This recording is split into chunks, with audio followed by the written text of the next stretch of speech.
Thank you for joining us for episode 3 of the Business Playbook.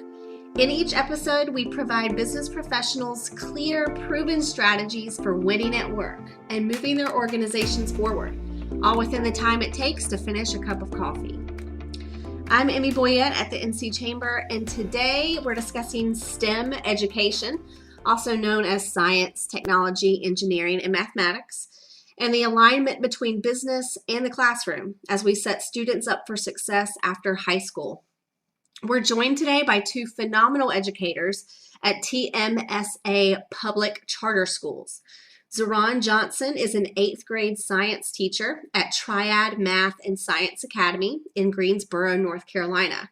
He has a Bachelor of Science degree in biochemistry and a master's in chemical engineering.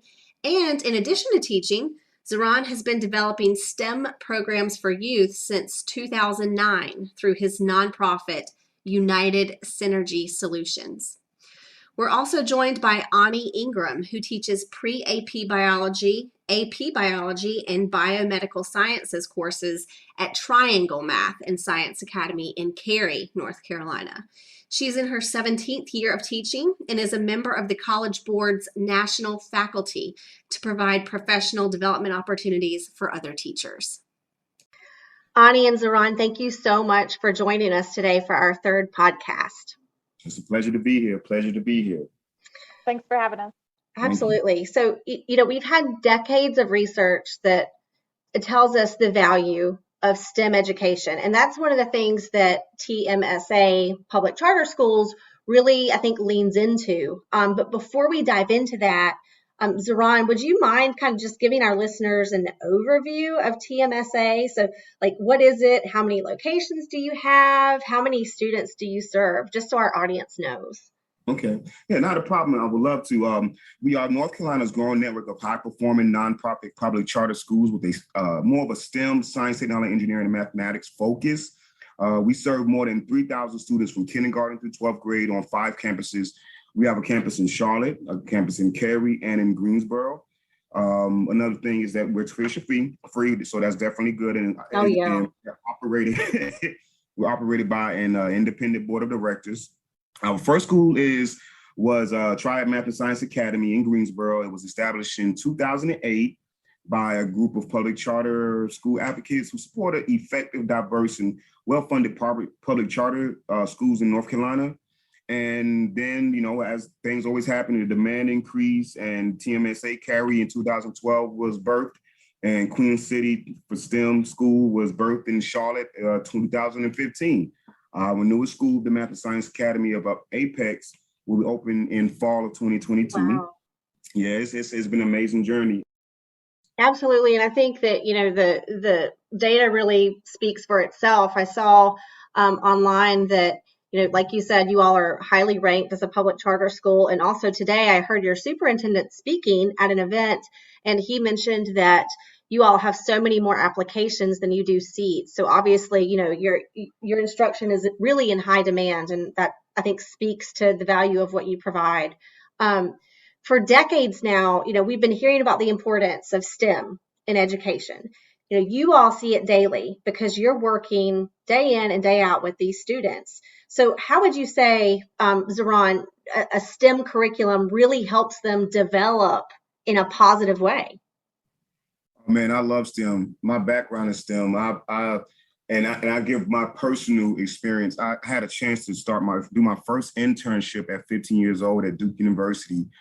And more than anything, it gave me confidence that I can learn. Yeah. Because, English is something in our mind, and other topics that we have in other subjects. Sometimes it's just, we're learning this. But that moment that you realize, I can learn science, I can do mathematics, I can develop an idea and bring it to life, it builds a certain type of confidence. And as we all know, STEM, it produces a certain level of critical thinking and solution oriented skills, being around solutions, because that's what everything's about. Math is about solutions. Creating technology is about solutions. Engineering is about solutions. Science is about figuring things out, science to know. So just having STEM, a STEM-based curriculum is very powerful for those students in the future who will become the leaders in creating solutions for problems.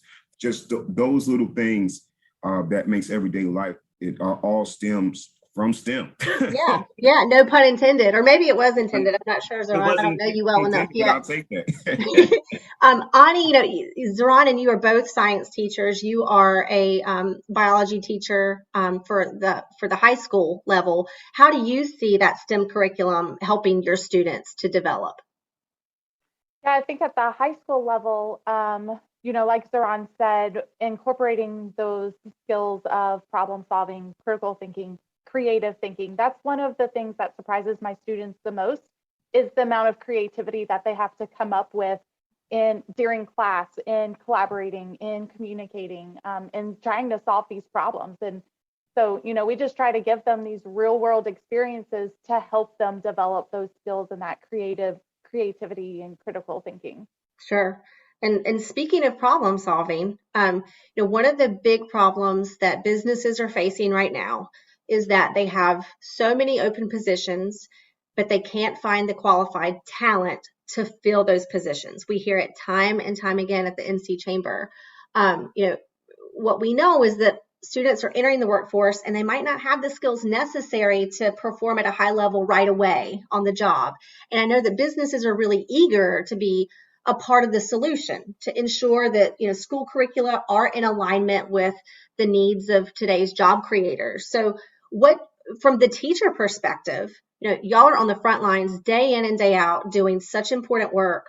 What can businesses do? How can they work with you to make sure that students are acquiring the skills they need to be really successful in their careers? Ahnie, let's start with you.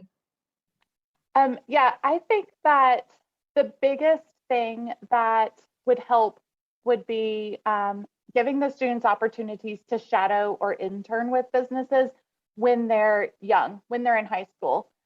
We simulate a lot of the skills in our classrooms. Like I teach phlebotomy training, I teach stopping the bleed, I teach how to use microscopes, I teach micropipetting. I mean, Sure. all of these real world experiences, but they're not in the real world. They're all simulations. So if our students could get that experience by doing internships or even just job shadowing, that would help them join the workforce with that validation of practicing the learned skills. A lot of our freshmen are coming into high school with almost as a senior credit-wise and skills-wise in their course workload. So a lot of times our students have a hard time finding jobs because they're young, but our high schoolers have that experience in the classroom because of the way that we've set up and scaffolded our courses. So I think that would be huge for them and help the businesses out as well if they could train them in what skills do you want them to have, I think another way that they could partner with us is just helping us think tank on assessments. What does an authentic assessment look like? If they can't give us the actual experiences with the students, but can they think tank to help us know where do we need to help fill the gap? I think that's a brilliant observation. I have never even thought of it from the assessment angle, but I think you're spot on. And I also think that a big part of initiatives like these is making sure that businesses really communicate to their local education communities, to the guidance counselors, to the administrators at their local schools to make sure that teachers know these opportunities are actually available. Because I know sometimes teachers just don't even know which businesses do offer these opportunities. So the communication really has to be there. I think that's a big part of it. Yes, Zaron, 100%. do you have any? Yeah. Zaron, do you have anything to add there about how businesses can work with and support teachers to make sure that students are getting the skills that they really need to be successful? Yes, I think two of the biggest things that helped our generation growing up were field trips and career fairs at early ages. I think that students I understand, over COVID it's been harder to, plan field trips, but sure. I think one of the biggest things with connecting students to science and why it's such a creative thing is that a lot of students have never seen basic skills being used in the workforce. Right. So when you're talking about, well, why do I need to learn this math? No one ever uses this. Yes, an engineer does use that. Or something simple as why do I need to learn how to pipette? Well, that helps you, you control your hand. You never know, you may be a mechanic. But just allowing schools to come and see what do people do on an everyday basis, especially for jobs people don't usually think about. Every time people usually say something related to STEM, is always something like, oh, you're going to be a doctor, you're going to be an engineer, you're going to be, it's these very small pockets of what STEM can relate to. Great and point. So it's like, well, that's not me. But there's a lot of little things that, jobs that are related to STEM that you students were like, oh, I didn't know I could do that. Yes. There's people who just design parts for cars. There are people who design jewelry. There's people who make glass for a living, little things. And that's all a scientific method. So the other thing is having more career fairs at earlier ages. And what I mean by that is having, if you just did 10 jobs, 10 to 15 or how many you could, companies a month, a semester, where they come in, set up and show some type of examples of what they do at their job and how it relates to just everyday skills that you need. And so I think those are the two things that really stand out to me the most, is that visualization of students meeting someone in a field. And because other than that, they're like, oh, that person is smart and I'm a student. I'll never be able to reach that. But if we make it where that person was in your shoes some years ago, then that will build more confidence that they can do that as well. I totally agree with you, Zaron. That's a great point. I think, especially with students, sometimes they sort of have to see it before they can believe it. And I think you just gave some great examples there. I can tell y'all are teachers because you just gave fantastic concrete examples and action items that our listeners can walk away with and actually start acting on. So that is so appreciated. I was looking at y'all's website, and it mentioned there that nearly 28% of high school freshmen declare an interest in a STEM-related field, but 57% of those students will lose interest by the time they graduate from high school. Ahnie, how do we prevent that huge drop-off in interest? How do we keep it kindled throughout their lifetime? What do we do? Engagement. We have to engage the students. And that looks like moving away from textbooks, moving away from the teacher being the giver of all knowledge, and pushing them into this authentic, hands-on, collaborative learning experiences so that their interest can be piqued. Having them ask questions, forcing them to be creative. Okay, we just talked about this. What questions can you come up with that relate to it? And then having them do that research on it and things like that. I think that would really help the students to keep that excitement and that curiosity. Elementary students, you don't have to do a dog and pony show to get them excited about science. They're just naturally curious, Right. And by the time they get to me in high school, they're like, oh, do we have to? So just keeping them engaged. I think the biggest compliment that my students can give me is, wow, this class period really flew by. Yes. Perfect. You were engaged, or the next biggest compliment is, hey, can I take a picture of this? 100% you can take a picture of it. So just keeping them engaged and excited about what we're learning and keeping the content current and fresh with what applies in their life. Yeah, I think you really hit the nail on the head, especially when you said that with the younger ages, they're typically so much more easily captivated than they are at later stages. And that leads me actually to my next question. So I imagine that STEM kind of changes in terms of how a student experiences it in the classroom when they're an elementary student versus when they're a high school student. And Zaron, I want to get your thoughts here, particularly because I know that you operate a nonprofit that works with students of all age levels and on STEM type activities. So how does that experience with STEM change over the years, starting when a kid's young, and then how does it change up through the high school level? I'm gonna piggyback and expound on what Ms. Ingram said. Yeah. When you're elementary, almost everything is fun. You can just, here's some rocks. Look at them. Yay, I have rocks. Here's crayons. Draw the earth. Oh, I'm drawing the earth. So. But as you get older and in the minds of the student more mature, their direction is towards popularity. Yeah. What do I look like? Who knows me? Who am I dating? And do I have money? And to me, that word money is the number one biggest thing that attracts students between higher middle school, like 8th grade and up. So to me, to show them skills, to say, if you can do this, you can make this amount of money. That kind of draws them in. And as Ms. Ahnie said, that project based, I think what happens is less expensive to do science in elementary and early middle school.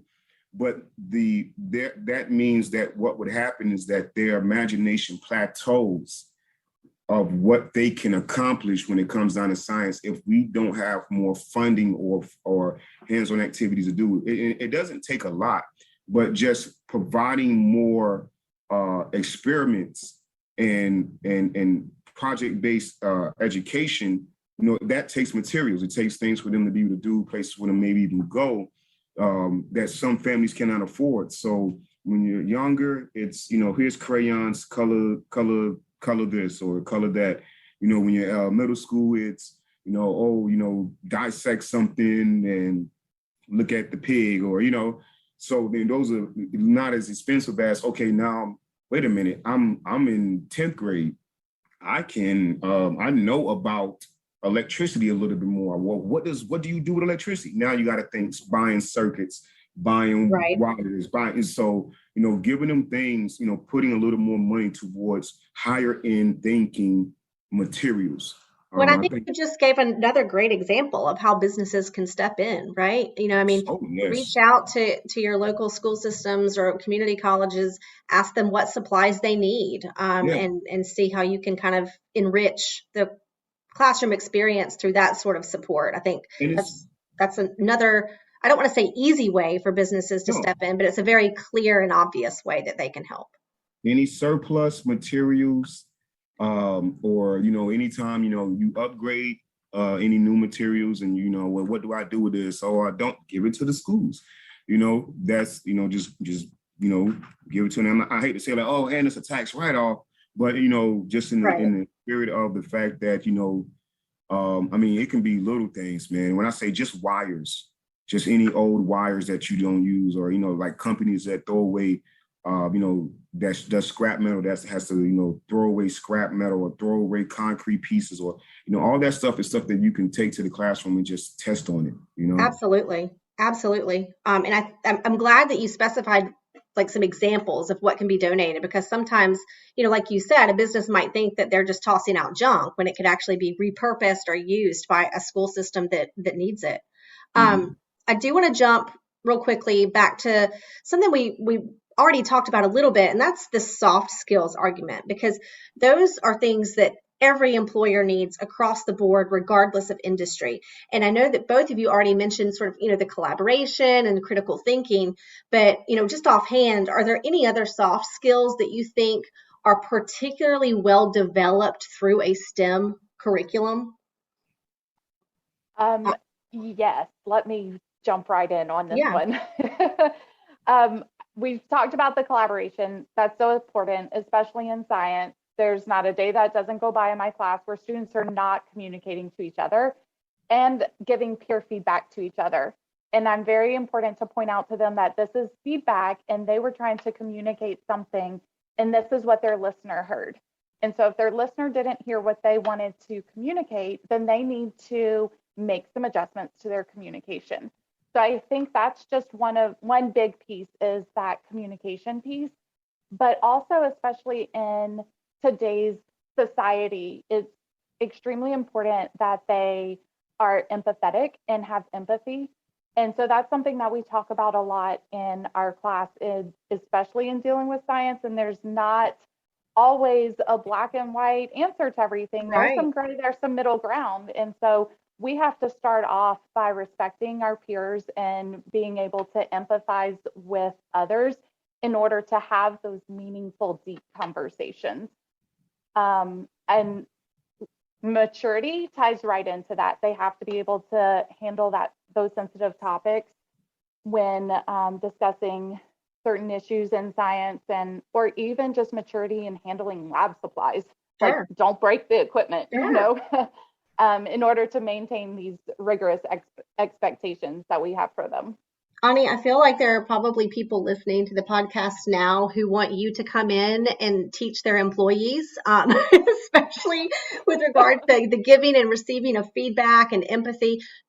Those are just brilliant observations. Those are absolutely just so critical, such critical soft skills that are needed regardless of job. So I'm really glad that you pointed that out. Zaron, did you want to add to that? Or any other soft skills that come to mind that STEM is particularly good at cultivating in students? How long do I have?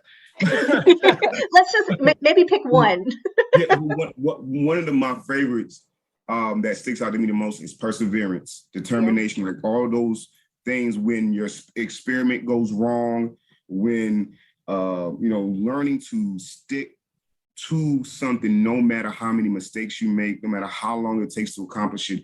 I think that's one of my favorite things that STEM teaches is, I'm not sure you all remember that time when you had to take either algebra or calculus or pre-cal, and you had one question, and it took 3 pages to do one question, and your answer was still wrong, and you had to go back and figure out where you got it from.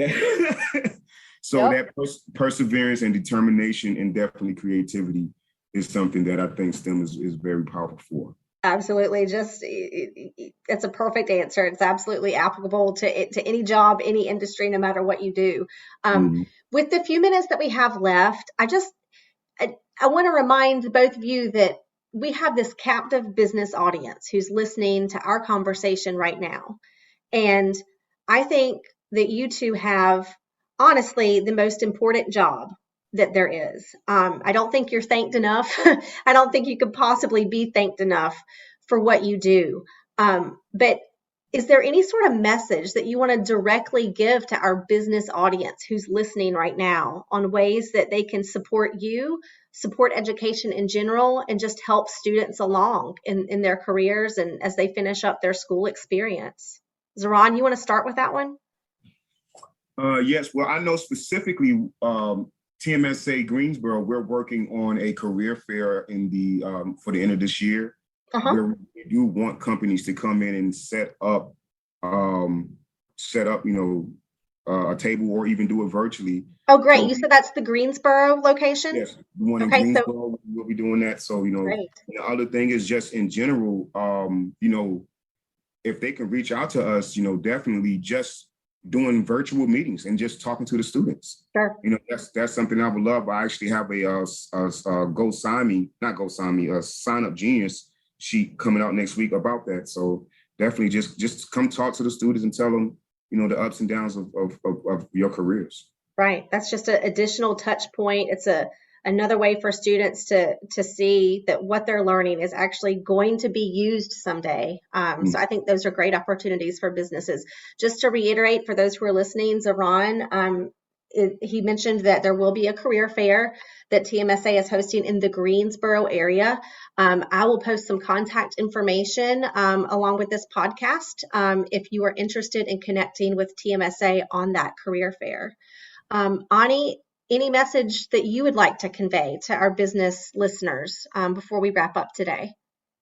Yeah, we're strategically and uniquely positioned in the research triangle. And so our students are surrounded with the possibility of STEM careers. And so I think we could really help with providing students with, like I said earlier, jobs, internships, coming in and guest speaking, telling us about your day, or job shadowing for a day. Yep. I would love to see, some of my students be able to take a day and do a job shadow. And like Zaron mentioned earlier, most of the time students or even adults think STEM, doctor, nurse, engineer, but there's so many other aspects of it that the students can go into and use their particular interest and really thrive in it.